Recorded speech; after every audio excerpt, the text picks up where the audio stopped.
Hallo zusammen und herzlich willkommen zu einem neuen Video auf dem Sunrise YouTube-Channel. Funktioniert deine Fernbedienung nicht, obwohl du die Batterie gewechselt hast? Ich zeige dir heute, was du über deine Fernbedienung wissen solltest und wie du allfällige Störungen beheben kannst.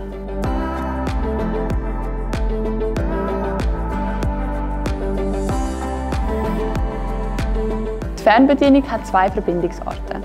Mit der TV-Box verbindet sie sich via Bluetooth und mit dem Fernseher via Infrarot. Diese Verbindung braucht sie, damit du die Lautstärke am Fernseher regeln kannst. Dabei zu beachten ist aber, dass nicht jeder Fernseher mit der Fernbedienung kompatibel ist. Sollte das der Fall sein, so kannst du einfach die Original-Fernbedienung vom Fernseher benutzen, um die Lautstärke zu verändern.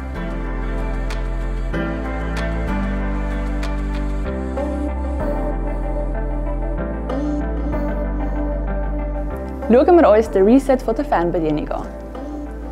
Drück dazu die Back-to-TV-Taste und die Zurückspulen-Taste für 10 Sekunden.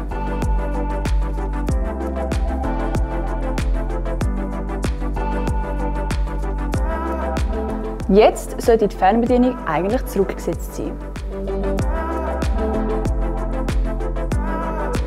Im nächsten Schritt drückst du den Einschaltknopf an deiner Sunrise TV-Box für 10 Sekunden. Sobald du loslässt, erscheint das Kopplungsbild.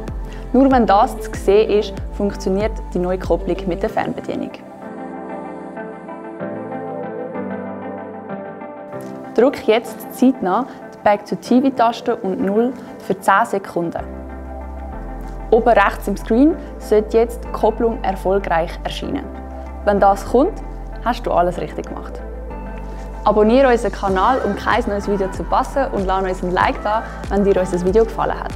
Ich hoffe, ich konnte dir weiterhelfen und in diesem Sinne, ciao zusammen und bis zum nächsten Mal.